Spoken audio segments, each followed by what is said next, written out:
They gon' talk about us, they gon' talk about us. They can't walk around us, they can't walk around us. We are GRC, we are GRC. Winning is the key, winning is the key. I got 10 bazillion in my student section. I got 10 bazillion in my student section. We are GRC, we are GRC. Winning is the key, winning is the key. Hello everyone, Kevin Bruni from Grand Rapids Christian Athletics. I am here with legendary golf coach and member of Grand Rapids Christian Athletic Hall of Fame, Coach Bokhoven. Hi Coach, how you doing? I'm doing well, thank you. Great, we're glad to have you here to talk about our 4 seniors in boys golf as we're doing virtual senior week. And those seniors are Jordan Bergsma, Lewis Breams, Benj Bultema, and Andrew Triesenberg. And that's quite a cast of characters you have there. I'm sure quite a few memories come to mind as you think about those 4 young men. Oh yeah, a lot of good memories. Some go farther back than others. My first memory of Lewis Breams as a member of the varsity team was when he was a sophomore. And Lewis showed a lot of potential at that time, played regularly as a sophomore. Last year, he was a consistent 1 or 2 on the varsity team, was an all-conference selection, and yeah, he's the real deal. He's got a lot of potential, and all he has to do is believe in himself because he has all the tools. Yeah, tell us about Jordan. Well, Jordan is new to the golf team at Grand Rapids Christian. Jordan played volleyball for a couple of years. He talked about coming out last year for golf and then decided to play volleyball. But he comes from a family that plays golf, and my memory now is the first time he stepped on the tee at Quail Ridge, and I saw his swing and I saw how far the ball went, and I said, oh, we got something here. That's good, that's good. Tell us about Benj. Benj is a second generation golfer for me at Grand Rapids Christian. His dad played golf a number of years ago. Benj is a hockey player, and he was a little erratic last year. He had too much of his golf slap shot or his hockey slap shot in his golf swing. But in the off season, he spent a lot of time working on his game. And at tryouts this spring, he showed that he was going to be a good golfer for the Eagles. Yeah, that's great. And then tell us that story about Andrew Triesenberg that left a mark on you from this fall. Oh, Andrew is an interesting young man.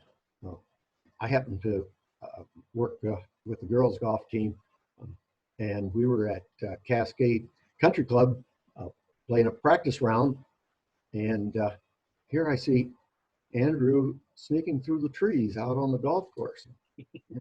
What's going on? And then I see he's got a poster rolled up in his hand, and then he comes from out of the trees, holds it up for a young lady and says, will you go with me to the prom? And I thought, that's a pretty neat thing. And I'll tell you what, as a golfer, he knew to do that at least during a practice round, didn't he?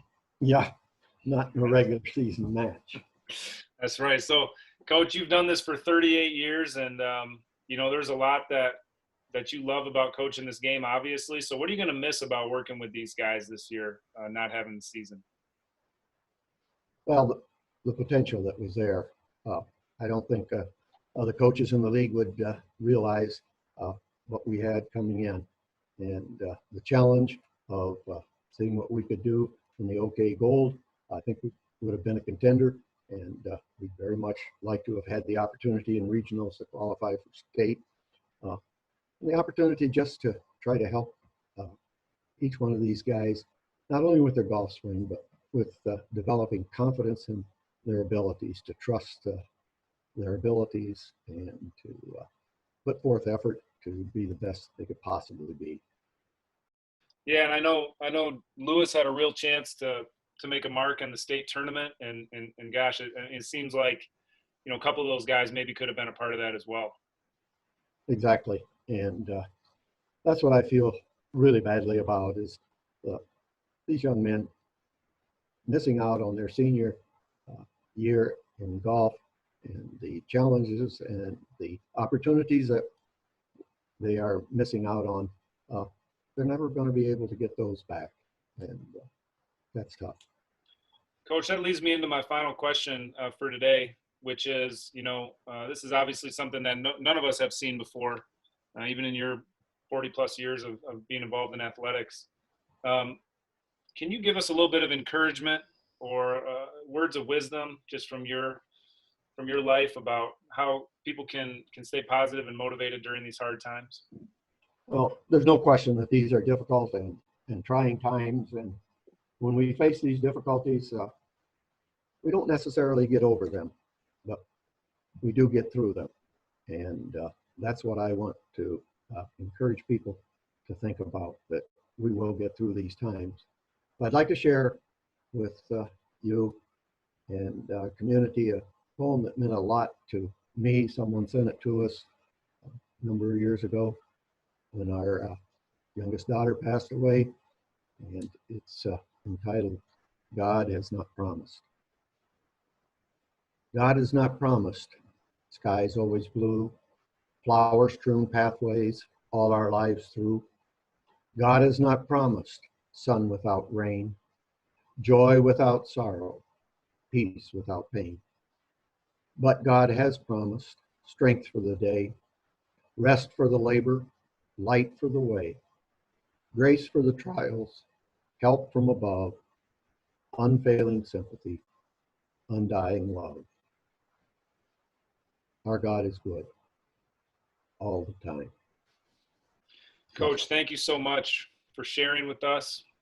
Thank you for reflecting on these seniors. We're sad that you don't get a chance to work with them this year the way that you would have. And I know that they're going to miss out on a great learning opportunity being with you. So thanks for spending some time with us today. We appreciate it. Thanks, Coach. Thank you. I got 10 bazillion in my student section. I got 10 bazillion in my student section. We are GRC, we are GRC. Winning is the key, winning is the key.